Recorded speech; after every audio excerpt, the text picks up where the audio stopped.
धनबाद उपायुक्त आदित्य रंजन की अध्यक्षता में जिला खनन टास्क फोर्स की बैठक आयोजित हुई, जिसका उद्देश्य जिले में खनिज संपदाओं के अवैध खनन, भंडारण और परिवहन पर रोक लगाना था।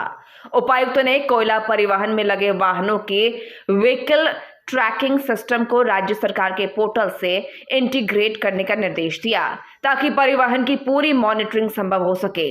उन्होंने बीसीसीएल के सभी एरिया जीएम को 5 से 10 एकड़ गैर प्रयुक्त या डंप वाले भूखंड चिन्हित कर वहां वृहद स्तर पर पौधारोपण, इको पार्क और जलाशय निर्माण का आदेश दिया। रैयती जमीन पर बिना मुआवजा या नियोजन के खनन के मामलों के समाधान के लिए विशेष कोषांग बनाने की भी घोषणा की गई।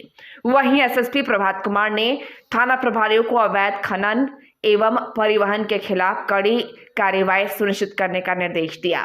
बैठक में बीसीसीएल और जिला खनन विभाग ने अब तक की गई कार्रवाइयों की समीक्षा रिपोर्ट प्रस्तुत की। देखिए, मोस्टली हम लोग खनन टास्क फोर्स में जो मुद्दे रखते हैं वो अवैध खनन के रोकथाम को लेकर रखते हैं, और साथ ही साथ अवैध खनन को लेकर हो रहे लॉ एंड ऑर्डर के इशू को भी लेकर रखते हैं। और पिछले बार की तरह इस बार फोकस जो है थोड़ा माइन सेफ्टी को लेकर, इन्वायरमेंट प्रोटेक्शन को लेकर, इन सब पर विस्तृत चर्चा हुई। और आज यही निकल के आया कि लास्ट मंथ पर्व त्यौहार की वजह से ओवरऑल फोर्स मोबिलाइजेशन में प्रॉब्लम था। सभी ऑफिसर्स भी बिजी थे, मजिस्ट्रेट्स भी बिजी थे, तो थोड़ा पिछले महीना से इस महीने नंबर ऑफ कार्रवाई थोड़ा कम हुआ है। बट पब्लिक मूवमेंट भी कम होगा शायद, इसलिए वो भी एक कारण रहा होगा। तो इस महीने हम लोग टारगेट दिए हैं कि उसको बढ़ाना है, रेट्स भी बढ़ाने हैं और गाड़ियों की जब्ती भी बढ़ानी है।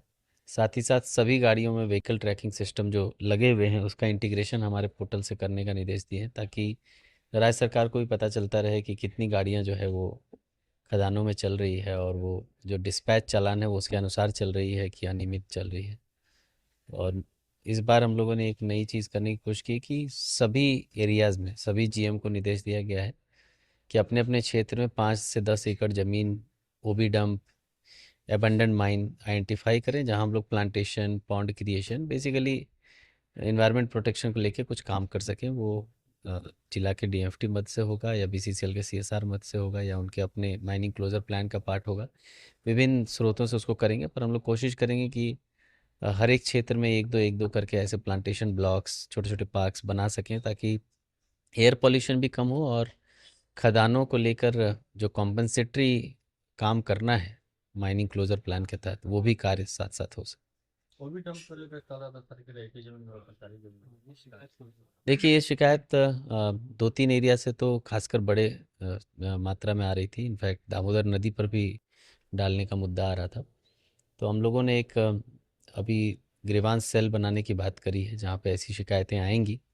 अभी आप देख रहे होंगे कि सीएनटी एक्ट के तहत हम लोग काफ़ी कड़ी कार्रवाई कर रहे हैं कि ऐसा कोई भी रैयत से डायरेक्ट परचेज कोई भी कंपनी खनन कार्यों के लिए नहीं कर सकती है बिना परमिशन के। तो अब वो सारे हमारे पास परमिशन के लिए आ रहे हैं, ताकि मूल मुद्दा परमिशन पे आने के लिए ये है कि जो रैयत है, जो यहाँ के स्थानीय हैं, मूलवासी हैं, जो वर्षों से सदियों से यहाँ रहे चले आ रहे हैं, उनको बेदखल करने से पहले कुछ बिंदु है जो रहे कि वो भूमिहीन ना हो जाएं, उनको उचित मुआवजा मिल जाए, और अगर उनके नियम संगत में हो तो उनको नौकरी मिले। तो इन चीज़ों का ध्यान रखने के लिए ये लगाए हैं।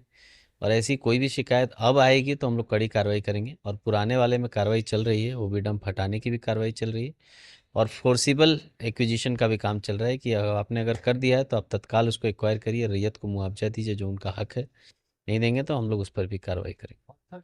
आज माइनिंग टास्क फोर्स की बैठक डीसी साहब की अध्यक्षता में की गई है। इसमें माइनिंग रिलेटेड जितने इश्यूज आते हैं, अक्टूबर माह में जो हुआ है उस पर चर्चा किया गया है।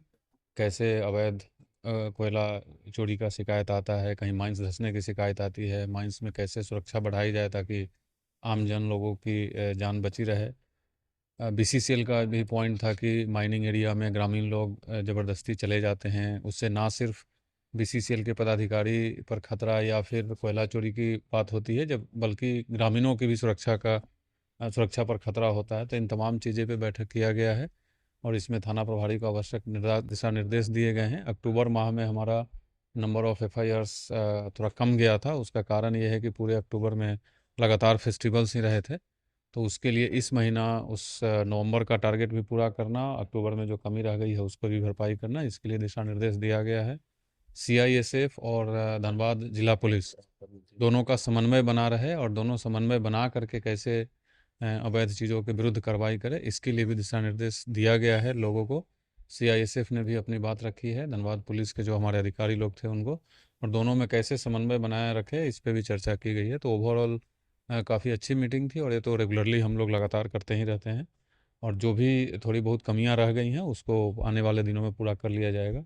इसी उम्मीद के साथ बैठक